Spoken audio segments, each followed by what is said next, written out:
Assalamualaikum warahmatullahi wabarakatuh. Yang terhormat Bapak atau Ibu dosen penguji uji kinerja PPG dalam jabatan tahun 2025. Perkenalkan, nama saya Eko Martono STMT. Saya mahasiswa PPG dalam jabatan tahun 2025 di LPTK Universitas Negeri Padang, Sumatera Barat. Dengan nomor induk mahasiswa 25313091. Saya adalah seorang guru di unit kerja SMK Negeri 5 Kota Jambi, Provinsi Jambi. Pada kesempatan hari ini, Kamis tanggal 24 Juli tahun 2025, saya akan melaksanakan praktik pembelajaran kompetensi keahlian teknik otomotif kelas 11 dengan metode problem based learning dengan materi berjudul perawatan dan perbaikan sistem kelistrikan sepeda motor. Mohon saran dan masukan dari Bapak Ibu semua untuk perbaikan pembelajaran berikutnya agar dapat memberikan yang terbaik untuk peserta didik saya. Demikianlah yang dapat saya sampaikan. Segala sesuatu saya mohon maaf apabila ada kesalahan. Wabillahi taufiq wa hidayah. Wassalamualaikum warahmatullahi wabarakatuh.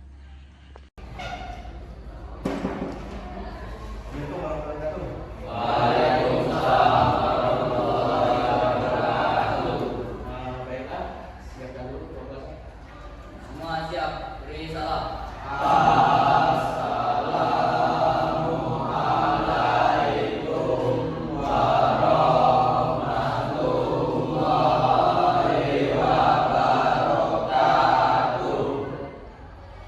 Doa mulai.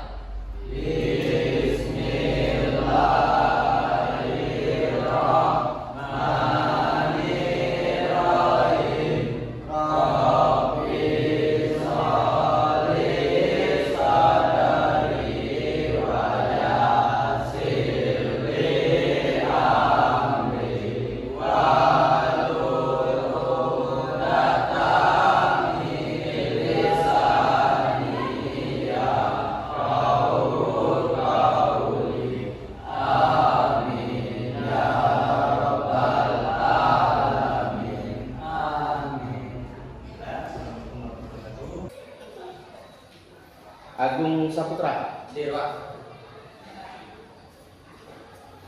Alvito Bintang Perdana, Izin. izin. Dimas Kono, Dewa. Evan Deri Ramadhani, Dewa. Rahmat Dhani Saputra. Izin, Pak.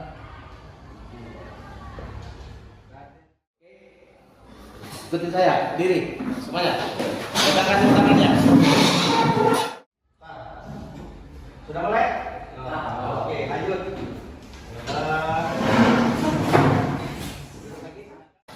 Saya sudah menyampaikan materi tentang otomotif ya di sepeda motor. Jadi kita pemetaan kemarin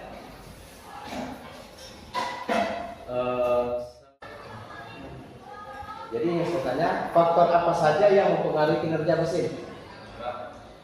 Apa? Faktor yang mempengaruhi kerja mesin adalah bahan bakar, kendala kompresi, serta pengapian. Di situ ya. Jadi mesin itu bisa bekerja, konsepnya ada 3. Yang pertama, syarat utama untuk menghidupkan mesin. Andai kata nih kalian menemukan mesin mati ya, mesin itu kondisinya mati total. Yang pertama ada 3 sistem ya, yang harus kalian analisis. Yang pertama, pastikan dia ada bahan bakar. Ya, ini yang pertama. Ya nggak mungkin lah kalau tidak ada bahan bakar dia bisa hidup ya. Karena kita kereta dorong, sepeda kan ada bahan bakar kan. Nah, kalau motor harus ada bahan bakar. Ini kunci pertama. Yang kedua, harus ada kompresi. Paham ya? Kompresi tahu kan? Kompresi itu tekanan di dalam ruang bakar. Yang ketiga, pengapian atau kelistrikan. Jadi 3 inilah yang mempengaruhi, seperti kata Rizky tadi. 3 inilah yang mempengaruhi di dalam sistem pengapian. Jadi kalau kita hanya api aja nggak ada bahan bakar, itu bisa gitu ya. Kita pasti membutuhkan bahan bakar. Nah, sudah ada pengapiannya, sudah ada bahan bakar, sudah ada, tapi ada kebocoran kompresinya. Tidak bisa. Karena apa? Ketika dia ditekan pistonnya, minyaknya keluar. Yang sudah masuk ke ruang bakar tadi minyaknya keluar. Ketika minyaknya keluar, percikan bunga api tadi memercik, nggak ada lagi bahan bakar, otomatis nggak terjadi pembakaran. Konsepnya seperti itu ya. Ingat, dalam motor kita tuh ada konsepnya pembakaran di dalam ruang bakar. Jadi ketika dia piston untuk menekan, ini kan masuk di bahan bakar. Ketika dia ditekan, bahan bakar ini diberi percikan bunga api, dia terjadi ledakan di dalam sistem silinder. Terjadi ledakan sehingga mendorong piston ke bawah. Piston mendorong ke bawah, dia nanti akan dari gerakan dia lurus atau translasi dirubahlah oleh proses menjadi rotasi, dia naik lagi ke atas piston. Terus dia berulang-ulang. Jadi makanya ada pengaturan dia di situ antara bahan bakar, campuran bahan bakar dan udara, serta pada saat pemecikan bunga api. Nah, lanjut lagi ya. Pertanyaan kedua ya. Kita ke pertanyaan kedua. Jadi jenis sistem pengapian apa saja yang kamu ketahui? Pertanyaan kedua nih. Iya. Nah, Sistem pengapian konvensional, sistem pengapian elektronik, sistem pengapian transistor, sistem pengapian digital. itu ya. Jadi ada yang dia sistem konvensional. Tahu konvensional itu apa? Konvensional itu artinya model lama. Jadi ingat, mudah kita pahami. Jangan kalian tertipu dengan bahasa ya. Jadi kan konvensional berarti yang lalu, lama. Jadi lihat model-model lama. Nah itu nama konvensional. Kalau kita yang terbaru ini kan dia sudah menggunakan pengaturannya, ada yang menggunakan sistem apa nama itu, DMS, Engine Management System, yang secara pengaturan otomatis, yang sudah disetel ya, mungkin ditanamkanlah istilahnya sirkuit komputer di dalam DMS ini, jadi dia otomatis pengaturan.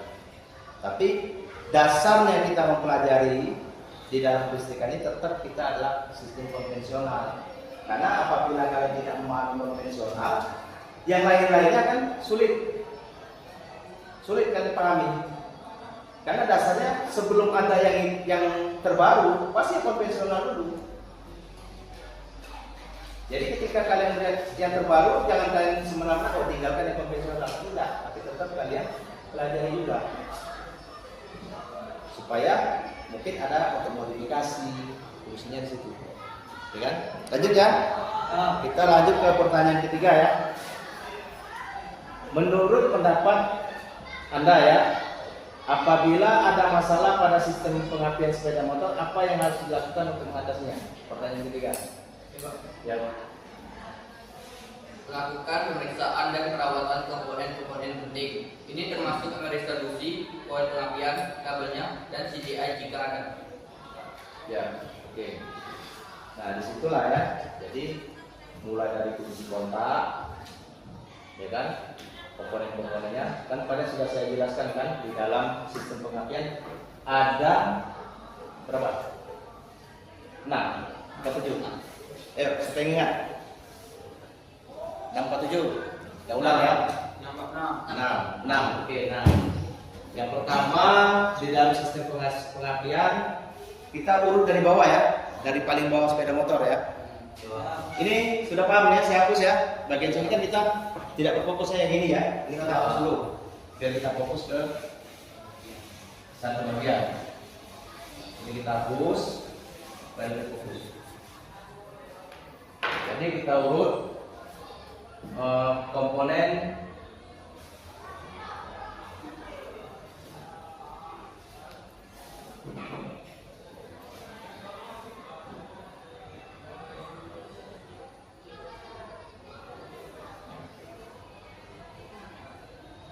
urut dari bawah. Yang pertama spool ya, dari spool ya, spool magnet atau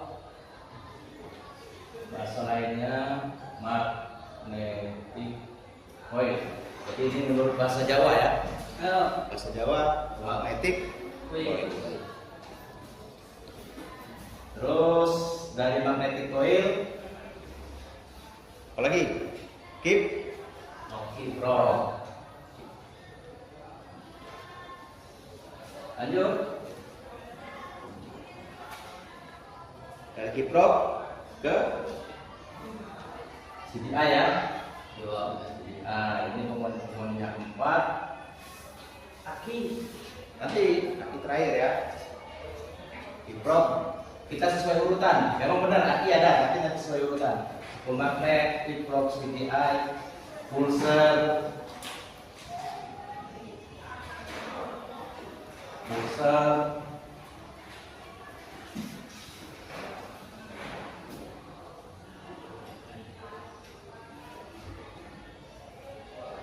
koil ya, koil. Lalu yang keenam, busi. Busi ya. Ini ada 6 komponen. Jadi baterai tadi letaknya di mana? Kalau yang sistem konvensional untuk pengapian inilah yang diandalkan. Tapi kalau untuk yang terbaru, Baterai itu terletaknya terkoneksi di sini kabelnya. Baterai. jadi dia paralelkan ke baterai. Ada baterai tetap. Kalau nggak ada baterai, makanya ada motor yang terbaru itu kalau nggak ada baterai nggak bisa pengapiannya. Dia tetap tersimpan ke sana. Jadi baterai itu tidak berdiri sendiri posisinya. Tapi kalau yang konvensional cukup 6 ini. Ada yang di rumah yang punya motor tua? Siapa yang punya motor tua ada nggak? Motor tua maksudnya yang lawas, Honda 70 atau Bravo, Suzuki Bravo, ada? Atau Vespa, yang punya Vespa? Hah? Ada kan? Coba lihat komponen, pernah lihat? Tanpa baterai bisa hidup Vespa? Nggak ada baterai, bisa dia hidup kan? Di engkol masih bisa kan? Bisa lagi. Oh, yang motor kamu nggak bisa lagi. Tapi sebelum waktu dia masih hidup bisa kan?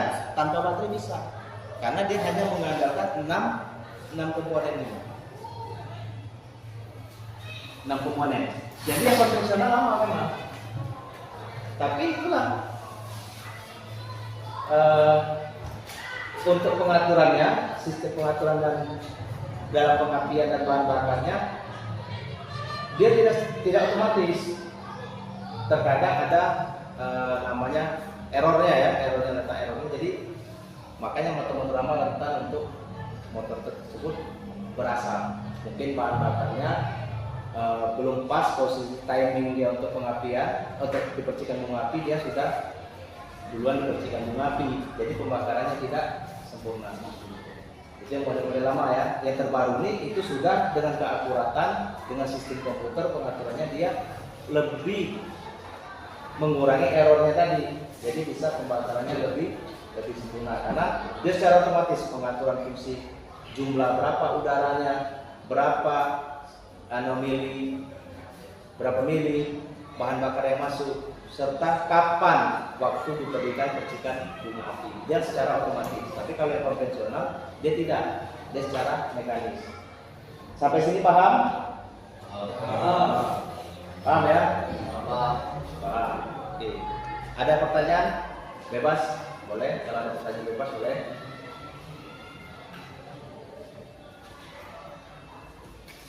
Ada pertanyaan bebas ya? Boleh.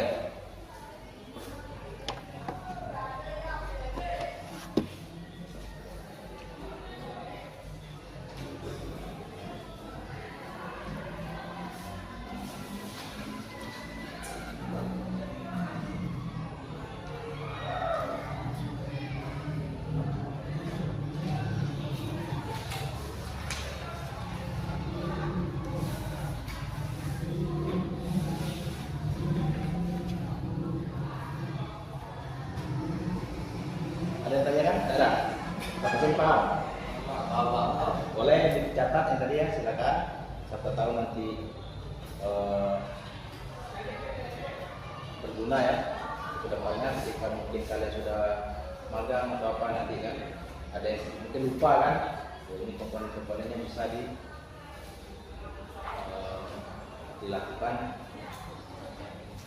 pekerjaannya yang sesuai.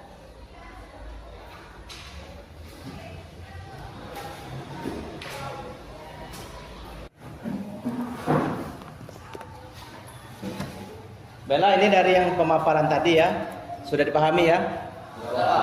Berarti kalau kita sudah pahami, Bella anak-anak, untuk mengetahui sedikit tentang mesin dan sistem pengapian ini, Bapak ya, akan menayangkan video pembelajaran. Jadi video pembelajaran hari ini tolong disimak baik-baik, karena kita minggu depan akan melakukan praktek tentang sistem pengapian. Jadi tolong disimak baik videonya ya, disimak baik-baik, karena ini menunjang untuk praktikum. Jadi kita hapus dulu ya. Ini kita hapus dulu. Kita nonton sama-sama videonya dari awal ya.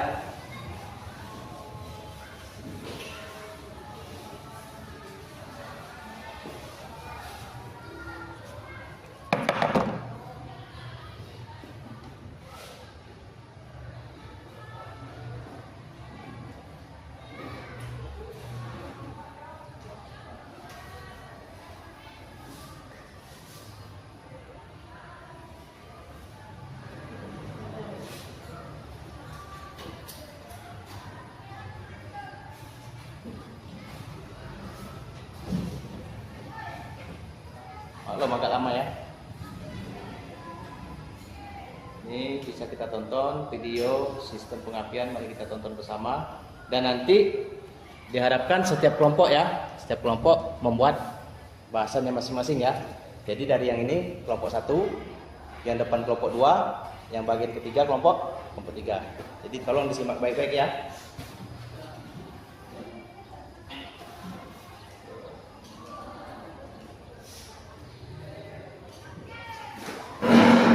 Nampak di sana? Nah, kita pakai Yamaha ya.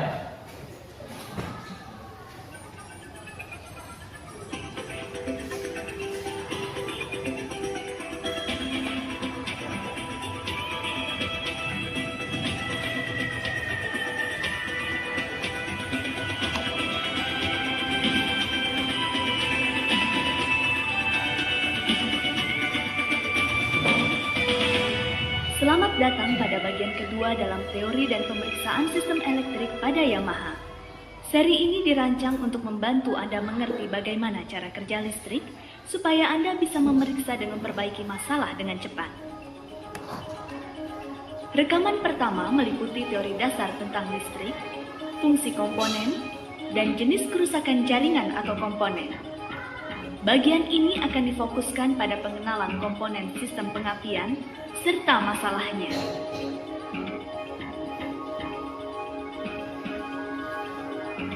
Walau banyak terdapat variasi, sistem pengapian yang sekarang digunakan oleh produk Yamaha adalah salah satu dari 2 sistem berikut ini. Capacitor Discharge Ignition atau CDI dan Transistor Control Ignition atau TCI. Kedua sistem ini bisa berupa analog ataupun digital. Sistem digital memiliki kemampuan yang lebih akurat dalam mengatur waktu untuk perapian daripada sistem analog dan telah dipasang pada sebagian model yang terbaru. Harus diperhatikan bahwa perbedaan keduanya terdapat di bagian dalam dari kotak kontrol dan tidak bisa dilihat atau diuji. Artinya, baik sistem analog maupun digital memiliki cara pemeriksaan masalah yang sama. Komponen pada sistem CDI dan TCI memiliki 3 fungsi dasar, yaitu 1. Komponen yang menghasilkan pembakaran untuk menghasilkan bunga api. 2. Komponen pengatur waktu yang menentukan kapan bunga api harus terjadi. 3. Komponen pengatur pembakaran yang membuat komponen penghasil pembakaran bisa berfungsi.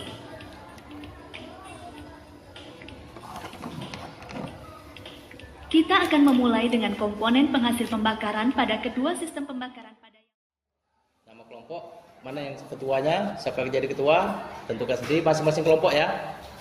Dicatat apa yang sudah dirangkum, yang ada dalam rangkuman tadi, yang sudah kalian rangkum ya.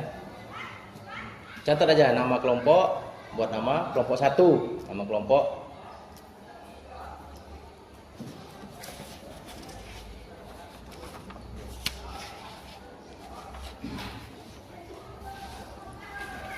Nanti kalian catat ya, hasil itu dipresentasikan ya. Silakan presentasikan. Dipresentasikan Sesuai dengan yang dicatat. Oke.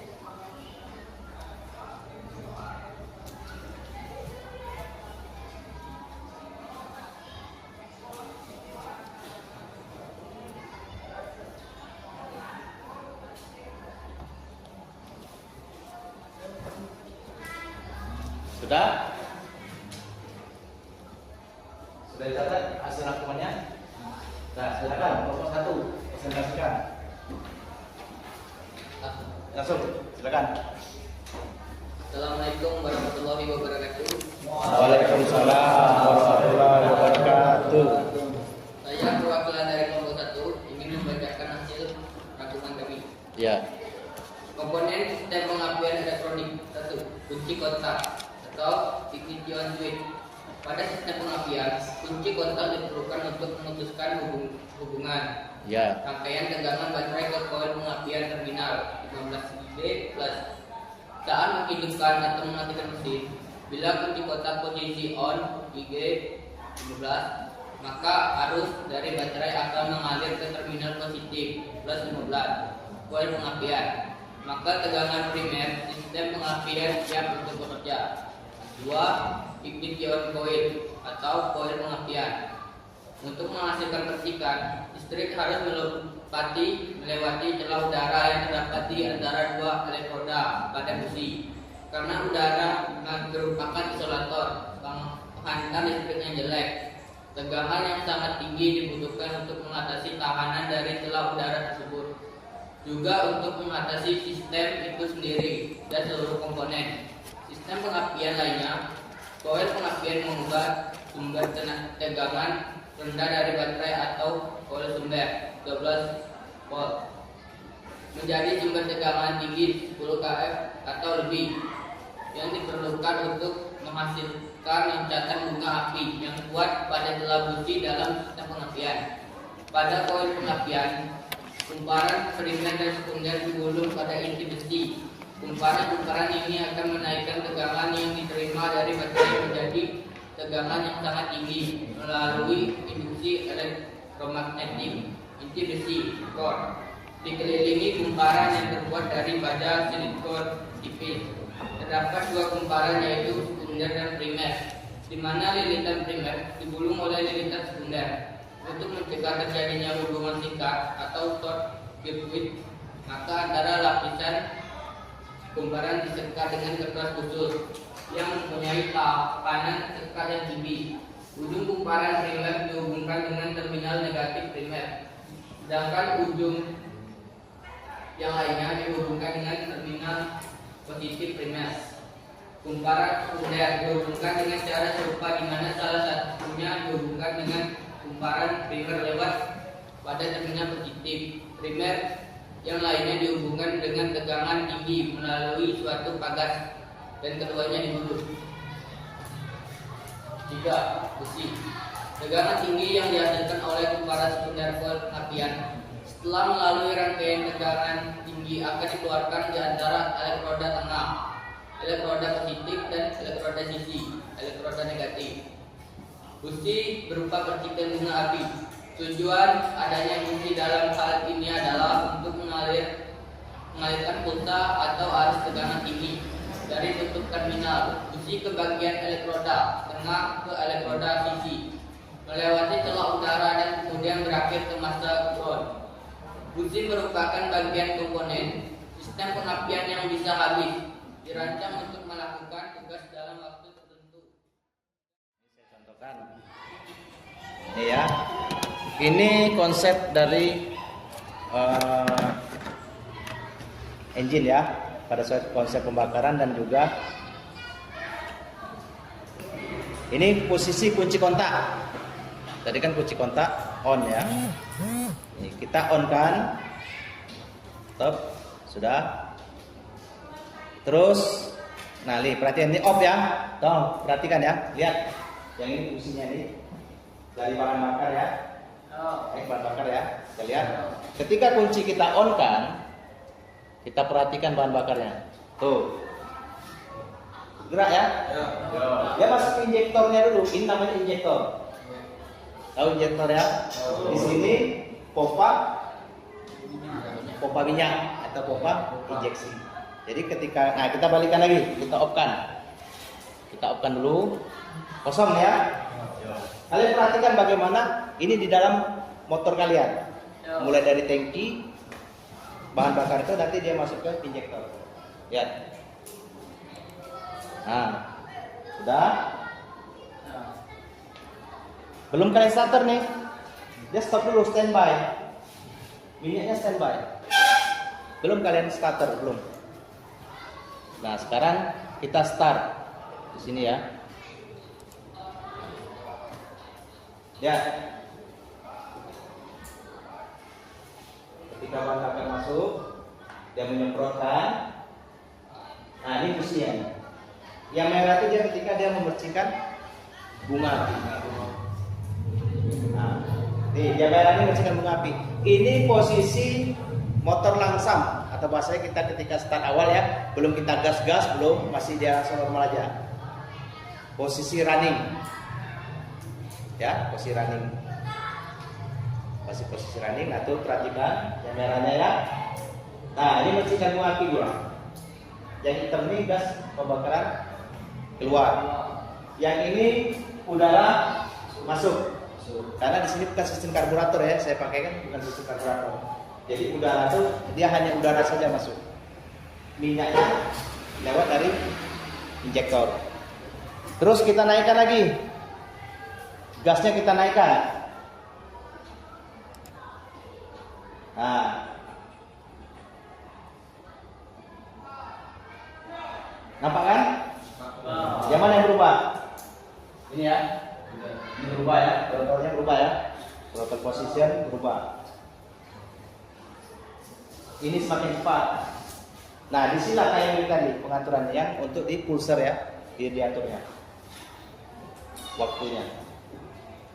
Kita naikkan lagi dari 4.000 menjadi 6.000. Ini yang paling cepat.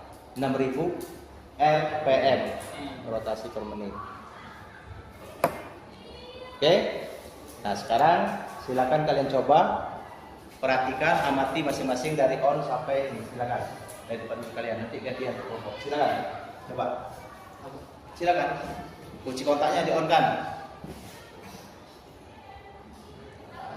Baru starter. Nah, itu starter pada posisi 2000. Ini langsam ya, masih pertama kita hidup.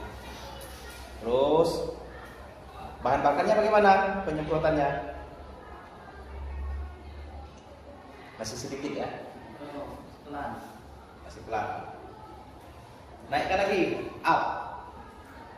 Nah, itu kalian tekan gas. Otomatis ketika kalian gas besar, bunga apinya juga besar, ya kan?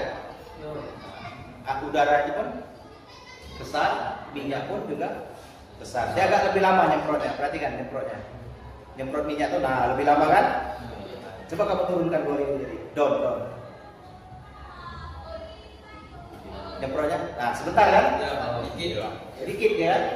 Nah, ketika kalian up, coba up.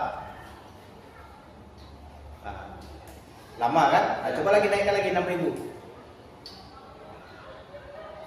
Lebih lama kan? Ya. Berarti kita butuh bahan bakar dan udara yang banyak. Ketika kalian gas harus disesuaikan antara yang masuk dengan yang keluar disesuaikan. Makanya ketika kita mau dengan kecepatan yang tinggi, otomatis bahan bakar pun harus sesuai konsumsi dia.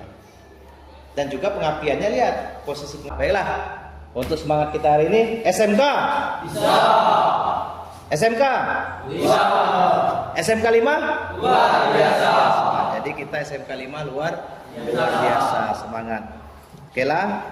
Jadi apa yang anak-anak pahami untuk pelajaran hari ini ya. Jadi dari video ini bisa kita simpulkan di bagian mana yang menurut kalian menyenangkan dari tampilan kita yang tadi. Di bagian mana? Dari video yang kita sudah tonton maupun kita simulator. Nah, yang mana? Ini ya. Ini paling menyenangkan memang. Kita bisa main-main ini. Nah, jadi untuk pembelajar memang yang engine simulator ini lebih senangi ya, memang sangat menyenangkan. Kenapa? Kita lebih paham. Kalau kita melihat motor asli, kita mulai hidup kunci kontak dari motor asli sampai gas, kita nggak akan tahu bagaimana perjalanan mulai minyak, ya kan? Sudah itu minyaknya, penyemprotannya, kita nggak tahu, nggak bisa ngelihat. Ada yang bisa ngelihatnya? Nggak ada kan? Tertutup semua. Tapi di sini kita bisa nampak. Oh, ini saatnya dia menyemprotkan. Ini saat dia membecikan bunga apinya. Ini udara masuknya. Di sini jadi kita bisa paham dengan ini ya. Jadi menurut kalian yang paling sulit dari pemaparan tadi apa? Tingkat kesulitannya tinggi. Yang agak sulit kalian pahami dari misalnya nonton video tadi kan, apa yang paling sulit kalian pahami? Yang masih membuat apa? Rasanya menjadi sebuah pertanyaan gitu kan? Dari pemaparan video tadi.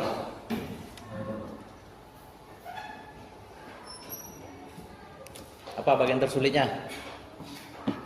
Kalau ini pasti menyenangkan. Saya pun sangat suka belajar dengan simulator. Kalau kita nonton video, apa yang paling sulit dipahami? Mungkin penjelasannya ya, banyak bahasa Inggrisnya ya. Itu yang paling pusing. Makanya nanti yang kalimat-kalimat yang ada yang bahasa Inggrisnya ini kalian tulis, kalian tanyakan dengan guru bahasa Inggris. Sambil ditanyakan ke guru bahasa Inggrisnya. Jadi mungkin ada keterkaitan pelajaran kita dengan bahasa Inggris. Kenapa saya katakan? Jadi penting belajar bahasa Inggris, penting, bukan tidak. Walaupun kalian tidak bisa bercakap gitu kan, tapi ya minimal ada yang kalimat-kalimat istilah-istilah kan, istilah-istilah pendek atau yang putus-putus per kata lah. Nah, itu sangat berguna. Karena Semua siap. Doa mulai.